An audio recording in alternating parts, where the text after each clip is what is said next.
Hi guys, and welcome back to another video. So today I actually have another Sketchbook Doodles video for you guys, and today we're going to be using primarily pencil crayons to do this illustration, or I guess illustration, picture drawing.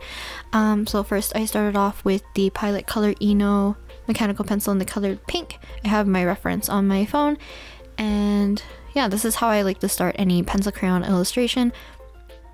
Similar to my watercolor, I do start with a colored mechanical pencil.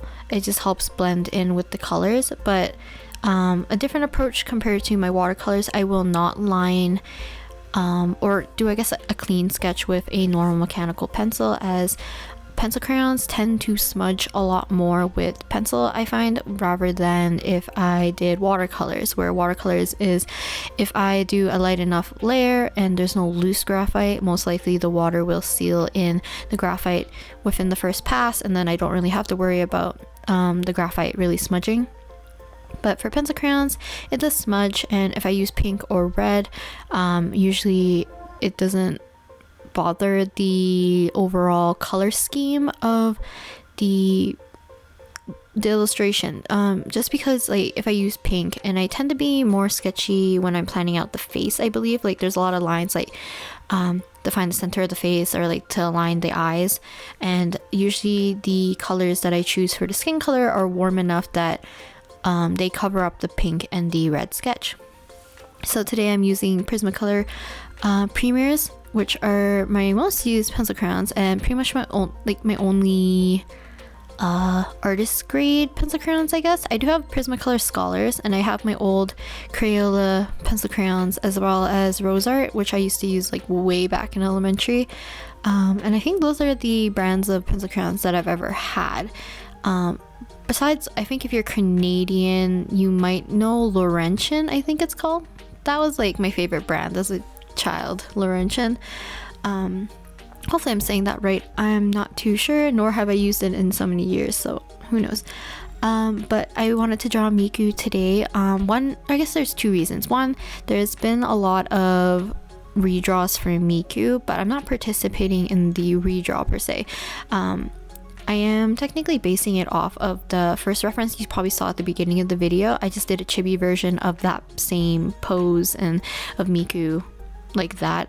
I didn't want to do anything too different because I haven't done pencil crayon in a while, I feel like, or at least like with this method in the sketchbook. So the majority of this video is actually just me rendering the crap out of her hair. So the second reason why I wanted to draw Miku is because Project Diva Mega Mix for the Switch and the Switch Lite came out recently for their English release, and I was super happy because I was looking forward to this game a lot. I had the DS version, no, the 3DS version of like a similar game, like a similar Vocaloid game, but I only played it like every so often. But this game is like hopefully a game I'll play quite a bit, and I was super excited to play it, so I decided to draw Miku for that occasion. I do apologize for my laptop fan if you can hear that in the background. So yeah, for the hair, I like to focus a lot more on gradients and just building up color. So I started off with a really light turquoise color. I added blue, I added a darker turquoise. I often add a kind of lavender color as well, and I think later I will add a ultramarine color to help darken up the lines as well as do the line work. So as I'm doing the hair, I'm actually contemplating in my brain how I was going to approach her outfit. So white and black are the colors I don't really like to use. Like, I don't like rendering with pencil crayons. There's a lot of thinking involved, at least for me, in terms of how I want to approach it. So I don't like using gray pencil crayons in general, just because to me they seem really flat, and like if I wanted it to be gray, I could have just used pencil. Like, to me there doesn't make that much sense. So when I'm doing shadows for any white clothing or gray clothing, I will try my best to, if I really have to, I will use like a light gray, but most likely I'll try to avoid it. I will layer purple and blue to make a decent shadow color for white, as long as it fits the color scheme. Sometimes I do add like a little bit of pink in there if I need to fade it out even more, or if it fits the color scheme a little bit better if it was a warmer shadow.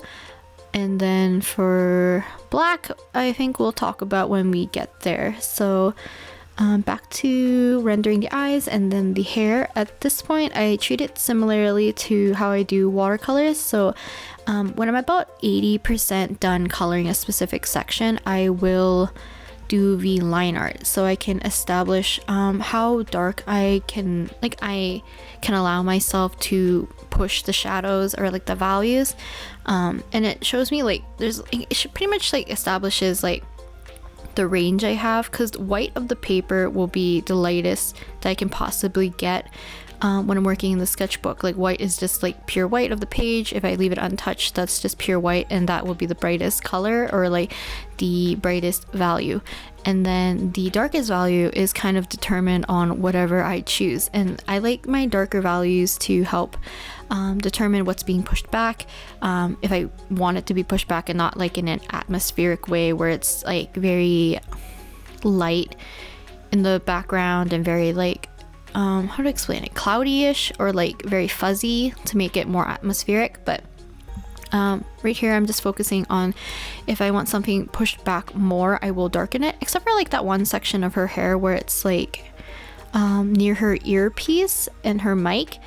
There's a little bit more purple there, so I didn't want to completely block that to be super dark. I did like how light it looked, so I just focused on darkening places where it had overlap, and you can do that easily by adding any line weight variation, or just like wherever two lines meet, you darken that up and it kind of gives you a little bit more depth for whatever you're trying to render or line.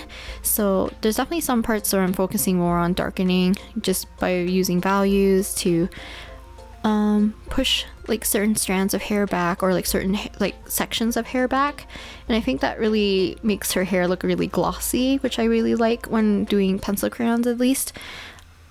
As you can see, I'm adding more purple because I do like adding different colors when I'm rendering hair. I don't like hair being like too flat in terms of color, so I won't use, if I'm like, Miku's hair is like a turquoise blue color, so like if I wanted to render her hair how I used to render hair, which would be, I would use the same turquoise blue that I started off with, and then I would have used just the darker turquoise probably to do the shadows, and that's probably about it. Maybe I'll be smart enough to use a different color like ultramarine to help darken stuff out, but I usually, in the past, I never added like other colors into other areas that I didn't seem to fit. I was very much like, things stayed within the same hue range, like for the most part. As you can see, there's like a lot of purples in Miku's hair, and at some point I was trying to also bleed in, I guess, her skin color for her bangs. I kind of miss that point, like with the right side and the middle section of her bangs, but on the left side you can see that I was attempting it, and I guess I kind of forgot, but like nonetheless it still looks really nice. So yeah, you can see I was using purples and like blues, like light purples and light blues to render her shirt, which is primarily like, I think it's either a light gray or it's just like pure white. I guess nothing's pure white, but like it was white-ish compared to everything else in the reference picture. Her shirt definitely looked white. As you can see, I did have to pull out the gray just because the value that I wanted to reach with the black, and I didn't want it to be super saturated, so I used this fairly dark neutral gray color to do the base, and then I would add in ultramarine, I believe. If not, it's a different color. What color is it? I think it's ultramarine.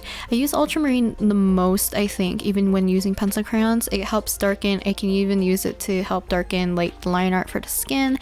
I can use it to do the parts of the black, like the black parts of her outfit. So as you can see, I'm starting off with light gray, or that gray color, and then I'm adding in the ultramarine color on top of the gray. Now, in comparison to the rest of her outfit, this appears black, which I really like, because as long as I'm darkening it up, it looks almost like a really silky, shiny black color. which looks really nice. And typically when doing pencil crayon drawings, like other than the eyes and the line art, I don't like to press super hard with the pencil crayons. I don't like getting that weird oil bloom, I guess it's not oil bloom, wax blooming with pencil crayons, because I like to be able to still layer a lot. I kind of gave up when I started working on the skirt, just because like I realized on her skirt, like her previous design, like her very first design, I believe like she didn't really have any of these like lights or like buttons on her skirt, but like further when Miku kind of kept changing in design, it seemed like she got more like technology based design work like all over her outfit. I definitely try to minimize that because I'm not confident in rendering it with pencil crayons, especially at this size. Like it's fairly small for like the sections, like especially if you look at the skirt, like I wouldn't be able to put in the tiny little buttons and like little, what are they called, I'm not sure what they call, like the little lights and stuff like that I have on her sleeve area. I only put in I think 1 row and then maybe 3 or 4 buttons on the side of it, just because I didn't want it to look cluttered. I still wanted to read like as more or less just gray, not cluttered. But yeah, last finishing touches would be adding a little bit of background. I always love doing these like faded stars, which you only do pretty much the corners of the stars, like the indents of the stars to make the shape. Yeah, I just think it looks really soft and it gives this weird like pop out effect. It looks like it's embossed almost. Is it embossed? I think it's embossed, but yeah, I hope you guys enjoyed watching me use pencil crayon in the sketchbook. I really like using pencil crayons on smooth paper, but yeah, if you really enjoyed this, please let me know and maybe I'll do another illustration with pencil crayons. I'll talk to you guys next time, so yeah, bye!